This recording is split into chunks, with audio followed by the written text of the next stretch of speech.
From the King's Academy, this is Studio 70. Good morning, TKA! And welcome to a new year of morning announcements. We have a great show prepared for you today. First, we're going to send you off to Nicaragua, where more than 45 students built 8 homes in 2 days and funded 150 students to attend school. Wow, that seems like an awesome trip. I wish I could have gone.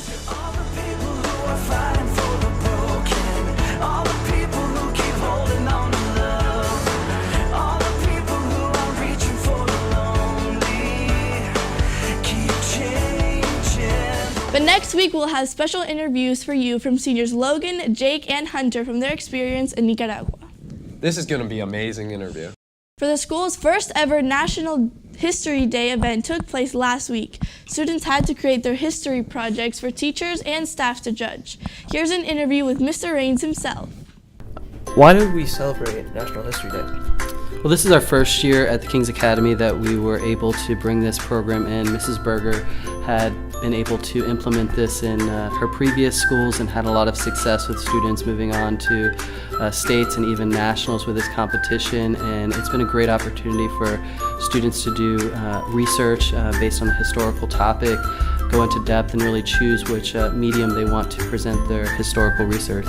What preparation went into making this event possible? Do you want to start? Yeah, well, it really starts with research. So it's intense research. So all the students started with their research component.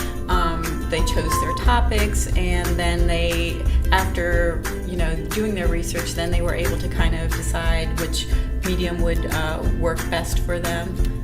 And then from the teacher standpoint, we had to coordinate an actual fair, which was held last week.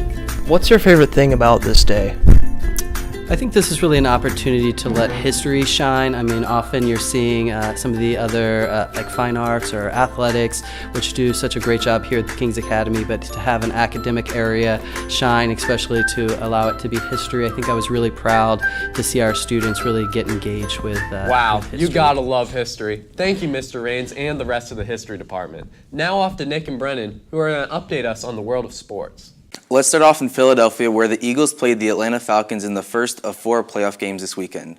The Eagles squeezed a win out with a score of 15-10 and will be going forward to play the Minnesota Vikings in the AFC Championship to determine who goes to the Super Bowl. Next, let's go to Minnesota to cover the Saints against the Vikings, where the winner was set to play the Philadelphia Eagles. The Saints went into halftime down by 17, and on their first drive after halftime, Drew Brees threw a 14-yard touchdown to Ohio State's very own Michael Thomas. Shortly after the touchdown, the Saints intercepted Vikings quarterback Case Keenum, leading to another passing touchdown for Drew Brees to Michael Thomas, to put the Saints to within 3 with a score of 14-17. Later in the game, the Saints kicked a field goal to lead the Vikings with a score of 24-23. With 10 seconds left, the Vikings needed to win on this drive or their season would be over. Let's take a look at the call. The ball on the boundary. Keenum steps into it. Pass is caught. Diggs! Sideline! Touchdown! Unbelievable! Vikings win it!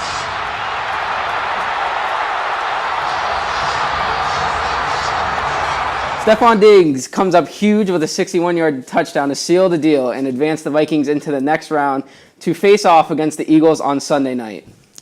Now on to Boston, where the Patriots took on the Tennessee Titans and got whipped with a score of 35-14, with Tom Brady throwing for 337 yards and 3 touchdowns. Now let's talk about the upset. The Pittsburgh Steelers played the Jacksonville Jaguars and got beat in a nail-biter with a score of 45-42, with Ben Roethlisberger throwing for 470 yards and 5 touchdowns. And 2 were targeted to Antonio Brown, who had 132 receiving yards along with 2 touchdowns. So let's see what everyone thought was the best moments while we were gone over the break. I'm here with Noah Ross. What was your favorite moment over the break in sports? Miami getting destroyed by Wisconsin in the Orange Bowl. I'm here with Drew Monaco. Drew, what was one of your favorite moments that happened over the break in sports? Number 48 on Bama, taking swings all over the field at coaches, players. Right there. Lucky he didn't get thrown out of the game. Went after Walter Grant to get back out there. Oh, wow. No self-police over there, weren't they? Yeah. All right, I'm here with Henry Irwin.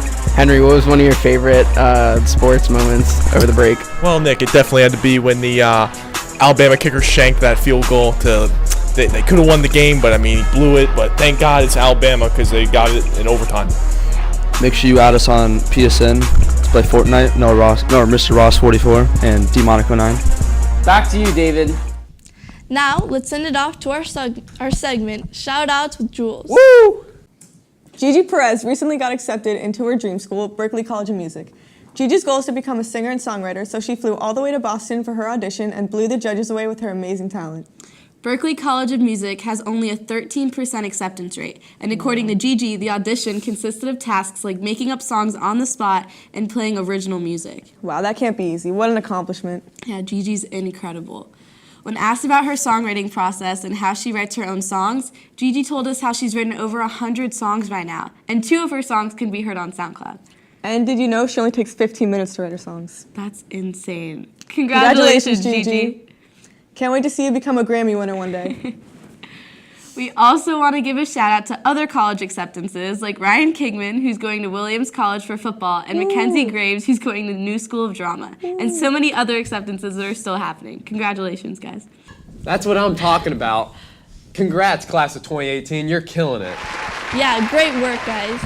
Last but not least, let's have a special report from our championship winners, the TKA competitive cheer team. This month, the competitive cheerleading team traveled to Orlando to compete in the FCC National Championship. After a vigorous weekend, they were awarded first place for their 2nd consecutive year. Good job, ladies. We caught up with seniors Darn Favor and Kaylin Gaschel to ask them about their weekend. So Darn, how did it feel to win another championship? It felt amazing, you know, just like the rush. Describe winning in 3 words.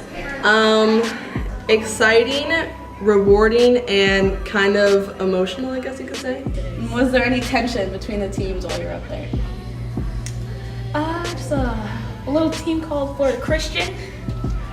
You know, they were throwing L's at us, but you know, we got the dub. So, Kaylin, how did it feel to lead the team to victory?